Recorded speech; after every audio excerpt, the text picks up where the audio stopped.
할렐루야, 주님의 평화를 빕니다. 명절이 다가왔습니다. 주님께서 여러분 가정에 주실 가장 귀하고 멋진 일들이 늘 함께하기를 축복드립니다. 오늘 저는 아모스 9장 1절에서 4절의 말씀을 가지고 단호한 하나님의 심판 의지다는 제목으로 하나님의 말씀 전해드리겠습니다. 먼저 하나님의 말씀을 받들어 읽겠습니다. 아모스 9장 1절에서 4절입니다. 내가 보니 주께서 제단 곁에 서서 이르시되 기둥머리를 쳐서 문지방이 움직이게 하며 그것으로 부서져서 무리의 머리에 떨어지게 하라. 내가 그 남은 자를 칼로 죽이리니 그 중에서 한 사람도 도망하지 못하며 그 중에서 한 사람도 피하지 못하리라. 그들이 파고 수올로 들어갈지라도 내 손이 거기에서 붙잡아낼 것이요 하늘로 올라갈지라도 내가 거기에서 붙잡아내릴 것이며 갈멜산 꼭대기에 숨을지라도 내가 거기에서 찾아낼 것이요 내 눈을 피하여 바다 밑에 숨을지라도 내가 거기에서 뱀을 명령하여 물게 할 것이요 그 원수 앞에 사로잡혀 갈지라도 내가 거기에서 칼을 명령하여 죽이게 할 것이라. 내가 그들에게 주목하여 화를 내리고 복을 내리지 아니하리라 하시니라. 아멘. 주님은 오늘도 우리 삶에 함께하고 계십니다. 주님은 그 가지신 은혜 때문에 우리를 위해 끝까지 참으시고 오래 참으십니다. 그러나 주님께서도 때로는 우리를 향한 단호한 심판의 의지를 가지고 있다는 사실을 오늘 말씀을 통해서 깨닫게 되길 원합니다. 오늘 아모스 9장 1절에서 4절의 말씀으로 단호한 하나님의 심판 의지다는 제목으로 하나님의 말씀 전해드리겠습니다. 하나님의 선하신 열심이 있습니다. 우리가 잘 아는 것처럼 이사야 9장 7절 말씀에는 하나님의 열심, 여호와의 열심이 이루시리라는 말씀이 있습니다. 하나님이 우리를 향한 선하심을 이루시는 열심을 성경은 우리에게 듣고 보도록 그렇게 말씀을 허락하셨습니다. 그래서 은혜를 향한 바로 하나님의 선하심에는 열심이 있다는 거죠.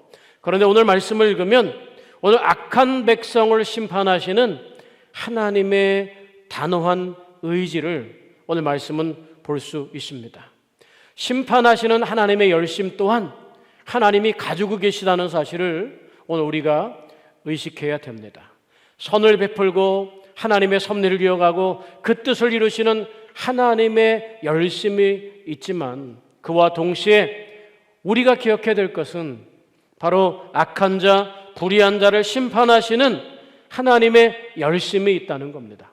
오늘 우리가 읽은 1절에서 4절의 말씀은 바로 아모스 선지자가 본 5번째 환상입니다. 5번째 환상은 청각적으로만 들려집니다. 그리고 이 5번째 환상을 보면 여기에 특이한 점이 있는데 다른 환상 가운데는 아모스와 주고받고 대화를 나누는데 여기에는 대화가 없습니다. 하나님의 일방적인 선언만이 있습니다. 하나님께서 일방통행을 하실 수 있다는 사실을 우리가 살펴보면서 이 일방적인 하나님의 심판이 그분의 악인을 향한 심판의 열심을 보여주는 것 같습니다. 오늘 말씀을 통해서 우리가 먼저 그러면 받아야 될, 깨달아야 될 은혜는 뭐냐? 첫 번째, 바로 교회도 심판의 대상이 될 수 있다는 점입니다. 1절에 보니까 이렇게 표현합니다. 내가 보니 주께서 제단 곁에 서서 이렇게 표현합니다. 하나님께서 제단 곁에 서셨다는 것은 하나님께서 지금 성소 안에 들어와 계시다는 이야기입니다. 하나님께서 성소 안에 들어와 계셨는데 거기에서 어떻게 하신다는 말씀입니까? 성소 안에서 심판하신다는 거죠. 성소 안에서 예배하는 자들, 제사장들을 심판하신다고 말씀하고 있는 거예요. 우리가 이미 4장 4절에서 5절에 하나님의 은혜의 장소였던 길갈과 베델에 잘못된 예배를 드리는 사람들을 심판하실 것이라고, 멸하실 것이라고 예언했습니다. 그런데 오늘 하나님은 그 성소 앞에 서서 주께서 제단 곁에 서서 바로 그 하나님의 성전이라도 교회라도 바로 파괴하고 멸망할 수 있다는 사실을 오늘 보여주고 있습니다. 성전 맨 윗부분에서부터 제일 낮은 데까지 바로 기둥머리를 쳐서, 기둥머리는 가장 높은 곳에 있고 문지방이 움직이게 한다는 거예요. 그러니까 제일 높은 데서부터 낮은 데까지 그 성전이 무너지게 해서 바로 하나님이 심판하신다는 거예요. 근데 거기 이어서 이런 말씀이 나옵니다. 무리의 머리에 떨어지게 하라. 근데 무리의 머리에 떨어져 성전이 무너졌는데도 그 안에서 살아남은 사람이 있습니다. 그러면 이렇게 말씀합니다. 내가 그 남은 자를 칼로 죽이리니. 이 구약 성경에서 남은 자라고 하는 것은 굉장히 희망이요 소망의 말씀입니다. 이스라엘이 패망한 가운데 중에도 남은 자들을 구별해서 다시 이스라엘을 회복시키시는 것이, 건강한 이스라엘을 주시는 것이 하나님의 은혜입니다. 그런데 오늘 이 성소에서는 그렇게 심판에서 남은 자조차 단 한 사람도 도망치지 못하며 그 중에서 한 사람도 피하지 못하리라 라고 이렇게 말씀하고 있다는 것이죠. 희망을 완전히 봉쇄하신다는 역설적인 표현입니다. 그렇다면 왜 하나님께서는 이 성소에서, 성전 안에서 예배하는 자들과 제사장들을 쳤을까요? 본래 이스라엘 백성은, 본래 이스라엘의 예배는 본래는 성소 안에서 이루어지지 않습니다. 모든 이스라엘의 예배와 제사는 성소 밖에서 이루어집니다. 그렇다면 오늘 성소 안에 예배하는 자들이 있었다는 것은 가나안 종교와 혼합된 종교라는 것을 보여줍니다. 우리도 블레셋과의 전쟁에서나 그럴 때 아말렉과의 전쟁에서 보면 법궤를 가지고 자기들의 신상 안에 법궤를 두었다가 그 신들이 다 신상이 무너지는 경험을 하게 되지 않습니까? 그러니까 하나님의 성소 안에서는 다른 이방 종교가 예배하는 것처럼 그곳에 우상을 만들어 놓고 그곳에서 예배하지 않는다는 거예요. 하나님의 거룩한 처소에 함부로 범하지 않는 거예요. 그런데 오늘 성소 안에서 예배하는 자들, 그들은 뭡니까? 결국 가나안 종교의 예배 형식을 가지고 왔다는 거예요. 하나님 이름 앞에 모였지만 세상과 타협하고 세상의 방법과 혼합된 믿음의 삶을 걸어가는 사람들, 그런 삶을 가르치는 제사장들, 그들을 모두 멸하신다라고 하는 말씀입니다. 우리 삶에도 들어와 있는 잘못된 믿음의 형태, 그런 것들을 보면서 오늘 교회도 심판하실 수 있다는, 거짓된 예배, 어그러진 예배, 하나님이 기뻐하시지 않는 예배를 드리는 우리들에게 바로 그런 심판의 기준이 있다는 사실을 생각하면서 우리 예배가 주님 앞에 신령과 진정으로 드리는 우리 예배가 잘 점검되게 되기를 원합니다. 두 번째, 오늘 말씀을 통해서 우리가 깨닫고 경험해야 될 것은 악인을 향한 하나님의 성실에 대한 표현들입니다. 오늘 이 2절에서 4절까지 보면 바로 하나님의 심판을 피할 장소들이 나옵니다. 사람들이 생각하는 하나님의 진노를 피할 장소, 우리도 가끔 그런 말 하지 않습니까? 죽으면 그만이지 그렇게 생각합니다. 근데 죽음으로써 인생이 끝나는 게 아닙니다. 오늘 여기 보니까 수월이라는 단어가 나옵니다. 2절에서 4절에 보면 계속해서 이렇게 합니다. 뭐뭐 할지라도 뭐뭐 할 것이다. 너희가 어디로 갈지라도 내가 찾아낼 것이다. 너희가 어디에 숨어도 내가 찾아낼 것이다. 심판할 것이다. 이런 의미로 하나님이 악인을 향한 하나님의 심판의 성실이 끝까지 하나까지 찾아서 완전히 이루어진다는 사실을 보여주고 있습니다. 여기 보니까 그들이 파고 수월로 들어갈지라도 내 손이 거기에서 붙잡아낼 것이요 하늘로 올라갈지라도 내가 거기에서 붙잡아낼 것이며 라고 2절에 말씀하고 있습니다. 수월은 무덤을 말합니다. 죽은 사람이 가는 곳이나 죽은 무덤 자체를 말할 때 수월이라는 단어를 씁니다. 그런데 이 수월이라는 개념은 하늘과 반대되는 개념이에요. 이 고대의 사람들이 이 수월은 하나님이 통치하지 않는 곳, 하나님의 낯을 피할 수 있는 곳이라고 생각했습니다. 하나님의 시선을 벗어날 수 있는 곳이 바로 무덤이라고 생각했습니다. 우리가 마치 지옥은 하나님의 영역이 아닌 것처럼 생각하는 습관이 있지 않습니까? 지옥은 하나님이 관여하지 않는 것 같지만 사실 그것도 다 하나님의 통치의 방법이고 하나님께서 통치하신다는 사실을 우리는 알고 있습니다. 그런데 그런 곳에 수월에 가도 거기서 붙잡아내신다는 거예요. 하늘 역시 마찬가지예요. 멋지고 안전한 자리에 가도 붙잡아낸다는 거예요. 그리고 3절에 보면 이런 표현이 있습니다. 갈멜산 꼭대기에 숨을지라도 내가 거기에서 찾아낼 것이요 내 눈을 피하여 바다 밑에 숨을지라도 내가 거기에서 뱀을 명령하여 물게 할 것이요. 갈멜산 꼭대기는 지중해가 이렇게 다 내려다 보이는 장소입니다. 근데 그 갈멜산은 어떤 곳이냐? 갈멜산은 바로 바알의 산입니다. 바알의 영향력이 있는 산입니다. 그래서 사람들은 갈멜산은 바알에게 속한 산이라고 생각했습니다. 그러니까 바알에게, 우상에게, 다른 신에게 숨으면 하나님의 진노를 피할 수 있지 않을까 하고 갈멜산에 간다는 거죠. 그런데 거기서도 하나님을 피할 수가 없다고 말하는 거예요. 거기서도 내가 찾아내서 심판하시리라고 말씀하고 있다는 거예요. 저는 갈멜산에 가봤을 때 거기에 동상이 있습니다. 엘리야가 바알과 아세라 그 제사장들의 목을 밟고 칼로 치려고 하는 동상이 있습니다. 오늘 하나님의 능력이 미치지 않는 곳은 없습니다. 3절에 보면 거기서 찾아낼 것이라는 거예요. 바다 밑 역시 마찬가지입니다.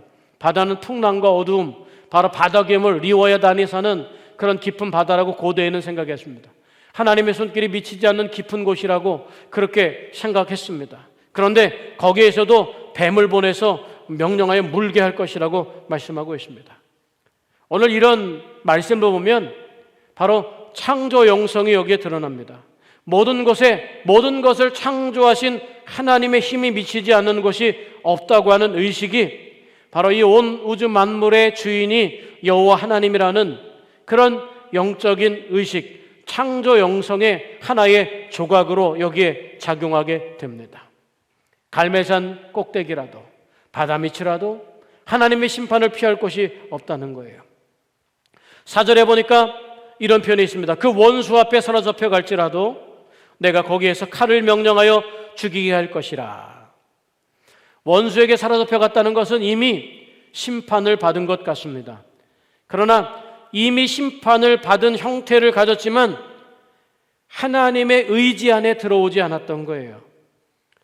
다시 말하면 하나님의 의지 안에 들어올 만큼 심판을 완성하신다는 이야기입니다. 하나님의 의지 안에 들어오지 않은 심판, 거기에서조차 칼로 그들을 죽일 것이라고 말씀하고 있는 거예요. 오늘 4절 뒷부분에 이렇게 말합니다. 그들에게 주목하여 화를 내리고 복을 내리지 아니하리라. 보통 주목하여라는 말을 쓸 때는, 하나님이 주목한다는 말을 쓸 때는 바로 축복의 표현입니다. 그런 축복의 표현을 축복할 때 쓰는 의식적인 언어를 오늘 심판에도 쓰는 겁니다. 하나님이 주목하여서 반드시 심판하실 것이라는 거예요. 오늘 북이스라엘 백성들을 향한 하나님의 심판, 타락한 예배를 향한 하나님의 심판, 악한 자를 향한 하나님의 심판의 성실하심을 계속해서 강조하고 있다는 거죠. 오늘 심판이 우리에게 불편하게 들릴 수 있습니다.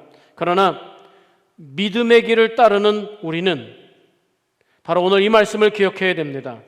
잠언 24장 1절에 너는 악인의 형통을 부러워하지 말며, 악인의 형통을 부러워하지 않는 마음 속에서 악인을 반드시 심판하시는 그 심판의 엄중함, 악인을 향한 하나님의 열심, 하나님의 성실하신 의지를 우리가 살펴보면서 오늘 우리가 우리 삶에 악인의 형통 같은 좋은 일은 없지만 믿음 안에서 우리를 존재케 하신 하나님의 은혜가 더 큰 빛으로 받아들이게 되지 않겠습니까? 악인의 형통을 부러워하지 말라는 하나님의 말씀은 이러한 면에서 우리에게 아주 큰 위안이 됩니다. 하나님은 악인을 심판하실 것입니다. 예수 그리스도를 주로 고백하고 우리의 모든 죄와 허물을 용서받은 우리는 악인의 반열에 이르지 않고 주님의 은총을 누리는 하나님의 백성으로 내일부터 시작되는 명절, 그 모든 기간 동안에 이 하나님의 은총을 생각하게 되기를 주님의 이름으로 축원합니다. 기도하겠습니다. 하나님 아버지, 단호한 하나님의 심판 의지를 오늘 말씀을 통해 보여줍니다. 교회도, 성도도, 우리 자신도, 예배하는 제사장도 심판의 대상이 될 수 있음을 기억하게 하시옵소서. 하나님과 세상을 겸하여 섬기거나 하나님과 다른 것들을 겸하여 가지려고 하는 혼합 종교적인 어리석음, 하나님이 분명히 심판하십니다. 하나님만이 우리의 구세주임을 기억하며 살아가겠습니다. 이런 고백이 이 명절에 우리 모든 가족의 고백이 되도록 축복하여 주옵소서. 하나님 아버지, 하나님이 악인을 심판하시는 분명한 의지로 끝까지 심판하심을 우리는 보게 됩니다. 갈멜산 꼭대기, 스월, 하늘, 바다 깊은 곳이라도 하나님의 낯을 피할 곳이 없습니다. 하나님은 창조주이시기 때문에 그렇습니다. 하나님, 너는 악인의 형통을 부러워하지 말라는 그 음성을 들으면서 오늘 우리가 잘된 악인처럼 형통한 삶은 없지만 악인이 받는 분명한 심판에 들지 않음을 감격하며 감사하며 오늘 우리에게 주신 예수 그리스도의 용서의 은혜와 사랑이 오늘 우리로 하여금 기쁜 찬송의 도구가 되도록, 그런 마음의 근거가 되도록 복내려 주옵소서. 이제는 우리 주 예수 그리스도의 은혜와 하나님 아버지의 지극하신 사랑과 성령의 감화하시고 감동하시며 내주하시고 교통하시며 역사하신 은혜가 하나님 아버지 앞에 나와 악인의 형통을 부러워하지 않고 끝까지 악인을 심판하시는 여호와의 열심을 생각하며 악인의 길을 멀리하기 원하는 당신의 백성들 머리 위에와 가정과 생업과 삶의 터전 위에 이제부터 영원까지 함께 하시기를 간절히 축원하옵나이다. 아멘.